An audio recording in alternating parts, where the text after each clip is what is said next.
A great pleasure it is to welcome the super team from Syntech Distribution. A great pleasure to welcome Craig Nowitz, who is the CEO of Cintech. Welcome to you, Craig. And Ryan Martyn is also the co-founder and the sales marketing director at Syntech Distribution. Guys, good morning to you. Welcome to you. Morning, Aki. How you doing?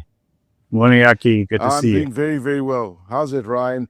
Listen, it's been a very interesting year, and I remember reading this article, and we're going to touch on memory and all sorts of things because I'm petrified at the prices that technology is going to go to this year. But firstly, let's start off, talking about Cintech and getting a brief overview of what Cintech does and the important role that you play in South Africa's consumer technology industry. Yeah, cool. So maybe I can tell you a little bit about us and kind of why we exist. And really the business is 24 years old now.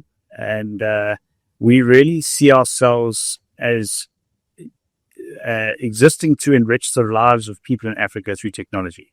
And so we represent several global leading technology and computer brands and have warehouses around South Africa. We also have a few trademark brands of our own.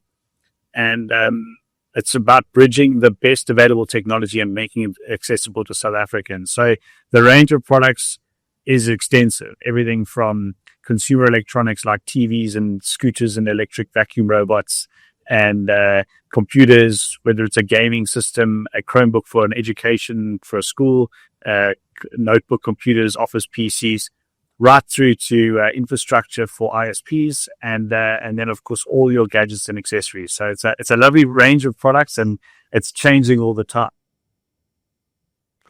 Yeah, absolutely. I mean, every time I go to your website, there's a new brand that's been added. You're always adding something new, which is fantastic, and you've got some really reputable global brands on your website. Now, Craig, you were the bearer of a little bit of bad news, and I want to try and digest it, and it's no fault of yours, but this is what's happening globally, right? It's the reality of the world that we're living in. You recently spoke to My Broadband about this big global challenge that's facing RAM and flash storage prices.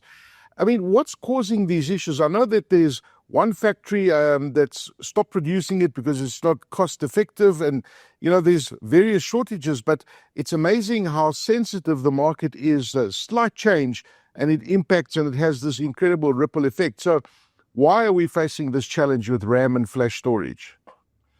Aki, unfortunately, since I wrote that article, so that article was written in October, it came out in the beginning of November, and things were bad. Things have got a lot worse since then. It is not only memory and SSDs now. Obviously, there's quite a bit of memory on GPUs. So we now have a shortage of GPUs. In December, we tried to place order on our vendors for GPU stock. We got 10% of our allocation of what we wanted to order. So you can see it's not only flowing from memory and SSD, we're now onto GPUs, we're now onto CPUs. We cannot get stock of Intel or AMD CPUs to build machines. And we're seeing price increases on more consumer items. So media players that have a bit of memory and storage that were normally cheap have almost doubled in pricing. So it has not got better. It's got a lot worse. Probably since that October article to middle of November, we probably saw a 50% increase again in memory and SSD pricing. And Samsung has just announced they're going to increase their contract pricing on DRAM by 70% and their NAND pricing by 100%. So this is definitely not slowing down, and things are only getting worse. The cause is AI infrastructure. So your likes of Google, Meta, Amazon, OpenAI, Stargate investing massively into these AI data centers to achieve AGI, so artificial general intelligence, and there's a fear of FOMO. So America doesn't want China to get AGI before themselves, and there's obviously a fight between all the American companies who's going to achieve AGI first. And that's why everybody is driving computing power. And just to give you an idea, OpenAI could consume 40% of the DRAM market worldwide, just themselves. So they cannot get stock. So the issues are getting worse. Pricing this side of the year is probably up another 50%. And it's getting tough. It's getting tough out there. I think we're in a fortunate situation that we picked up the memory and SSD problem quite early, and we managed to stock up quite a bit over there. But we're now experiencing problems in other areas of components and price increases. Yeah. So it's AI and these people that the hyperscalers who are putting these massive AI data centers up. They're buying all the stock that's available, and it's a supply and demand thing. So the less supply available, the bigger the demand, the higher the price goes up and up and up. And of course, to top that up is that there isn't enough manufacturing happening to meet the demand. And that's not going to change anytime soon either, right? No. So, to put up a new fab to produce wafers, you're looking at $5 to $10 billion and a good 3 to 5 years to put up these fabs. A lot of them are in production at the moment, but we're only going to see the first new units coming online probably towards the end of 2027 and full production only by 2028. So if we are to see any relief in the market, we're probably looking at about an 18-month timeline before we see some type of normalization in the market. And obviously what's happened what's happened these days is the manufacturing of wafers, the process has got so much better that all these manufacturers, that you had three main memory manufacturers, Samsung, Hynix, and Micron, and they've gone and said, we can use the same wafer and produce server memory. Why do we need to make consumer memory? We can use the same wafer and make high bandwidth memory and charge 3 times the price to an NVIDIA or these other companies, and they scrap the consumer side. So just after that article came out in November, actually as it came out, there was an announcement from Micron that after 29 years, they were canning the Crucial brand of consumer products. The Crucial team within Micron were notified 15 minutes before the press article went out. But that's how quick and sudden the decision was made. And a couple of days later, we had a chat with the Crucial team to explain to us what was going on. We still don't have a clear picture. By the end of March, we will know whether we still have access to the Micron range or not, but Crucial is gone. And speaking to the Crucial team, they were speaking to all their customers trying to explain what was going on. They've got system integrators that rely on the Crucial product. And all of a sudden, to Crucial say there's no more supply, you cannot now go to a Kingston or another manufacturer who's also got shortages and say, I'm looking for stock. And these companies that Crucial was supplying were honestly saying, you're going to put us out of business. We don't have another option. We cannot go to another memory manufacturer and go get stock now. The market, there's no more supply. So it's really put a lot of their customers at risk. Now, Craig, I want to ask you, is this primarily because I noticed a very distinct difference in the prices of 64 gig RAM. Is it affecting 32 gig RAM modules as well? Is it one particular size of everything. RAM? It is everything. DDR4, DDR5, people are now shifting back to DDR3 memory, and you're seeing big price increases on DDR3. So it's across the board. It's SSDs, memory, no matter what size, whether it's 2 gigs, 4 gigs, DDR3, 4 or 5, it's across the board. Okay. Now look, let's just talk about the technology prices. You touched on it earlier. Now this shortage is going to impact pricing right across the board. I mean, you mentioned media players are anything that has memory in it, which is basically everything, is going to be impacted. So can you just do a brief synopsis on the pricing in South Africa? How will that be impacted? On what kind of items? So obviously we're seeing memory and SSD pricing is already through the roof, and on a daily basis or weekly basis, we're probably seeing 10 to 15% price increases. You are going to see it across the board. So whether that's notebooks, cell phones, TVs, media players, anything that has an amount of memory or storage in it will have a huge price increase.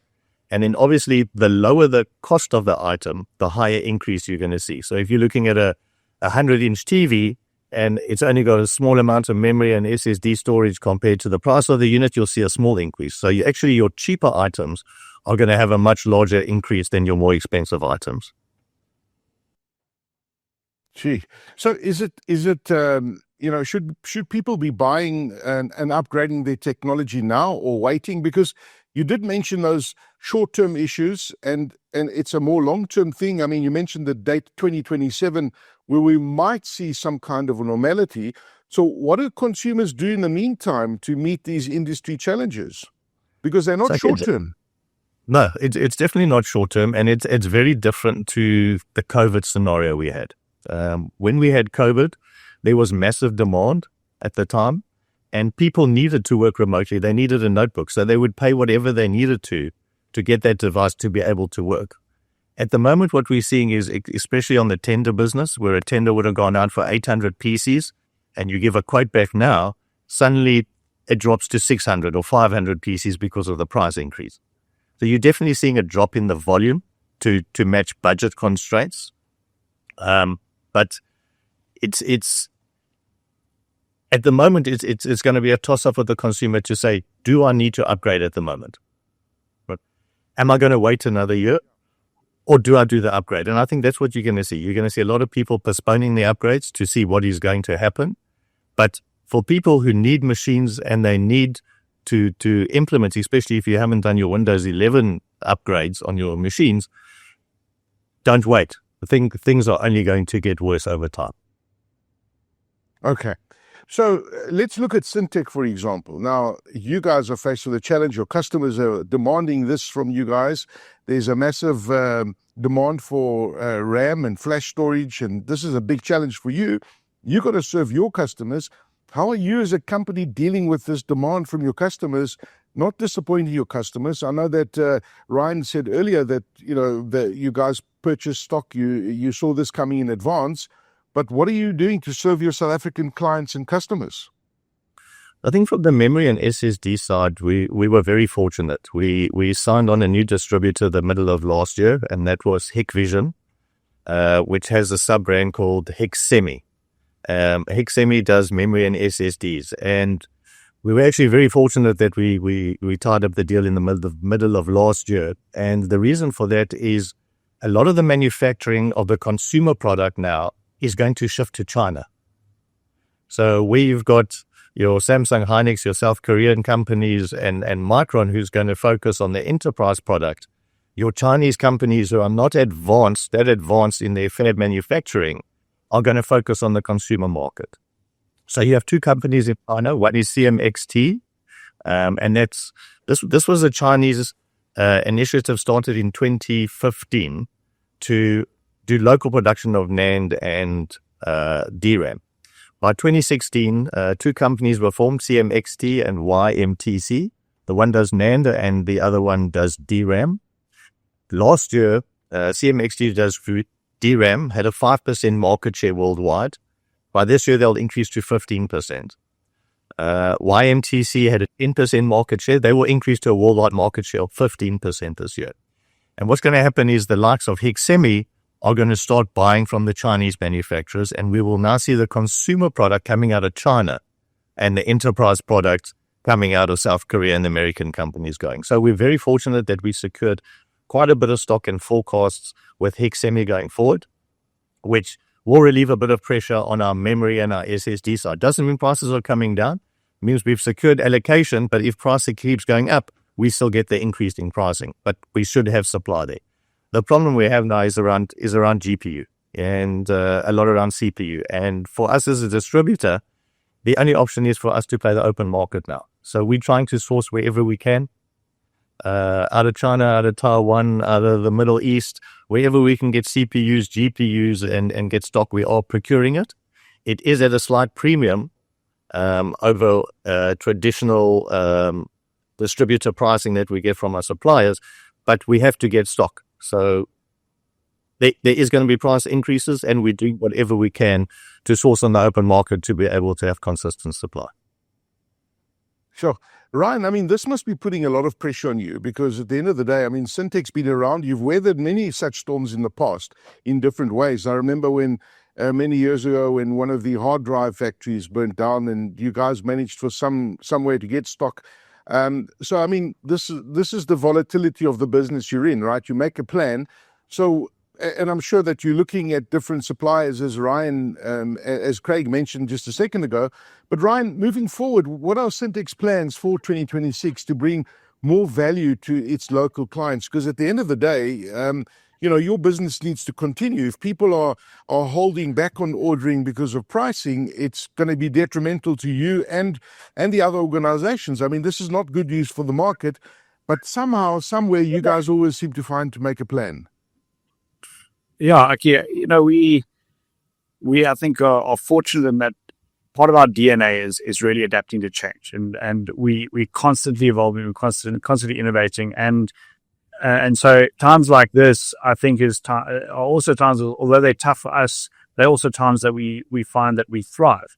So, some of the things that we're doing is obviously continually introducing new product ranges, new categories. And I mean, outside of traditional computing, I think we're looking for opportunities to help our customers expand into different markets. So whether it's in robotics, a whole host of new exciting categories that we're working on. I think there's new ranges that we're doing.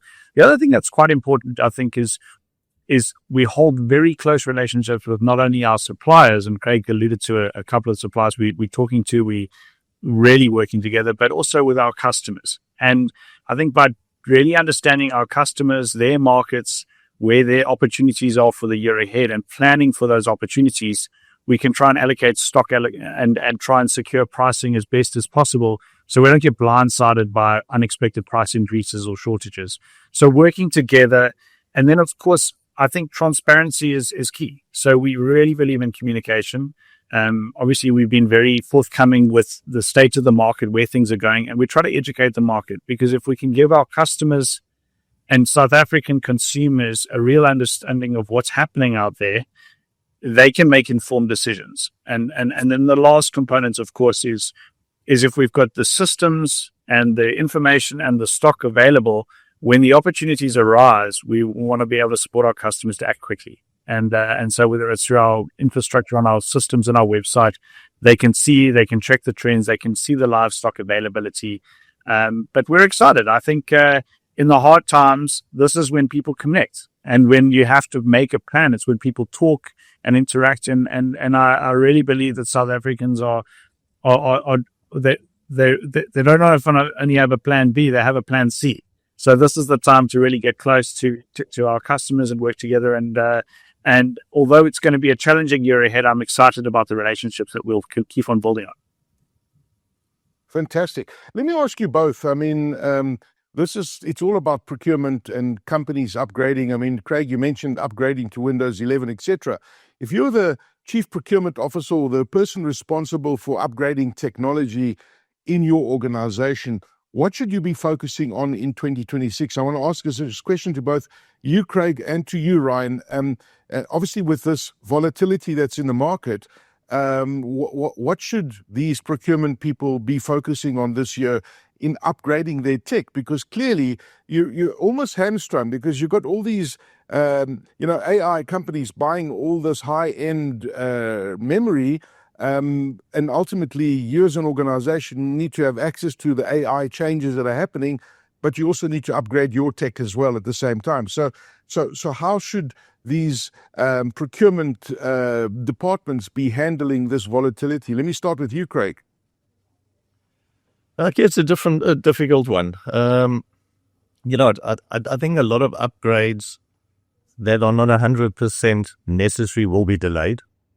If you haven't updated, if your machine cannot run Windows 11, you have security issues. I think it's essential that those systems are changed so that your network is secure.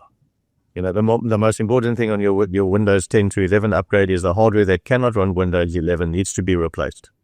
And from a security point from a company, that is the most essential thing to do. And if you are looking for upgrades and new machines within an organization, you need to react quickly. we're doing quotes now for customers, and it could be 200 mini PCs. The quote goes out with a week validity.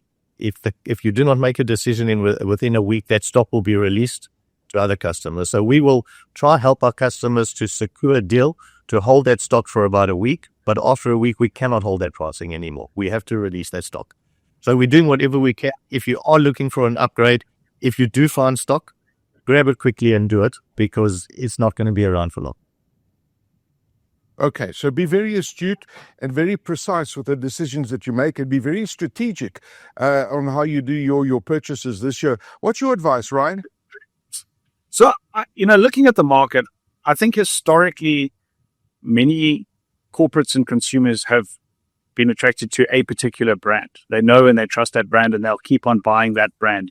And I think in times like this, it pays to really look at the alternatives. It pays to look at maybe there's an opportunity to move from a notebook computer to a mini PC and see if there's an opportunity to save with different processing power. So looking at the alternatives, I think, makes sense.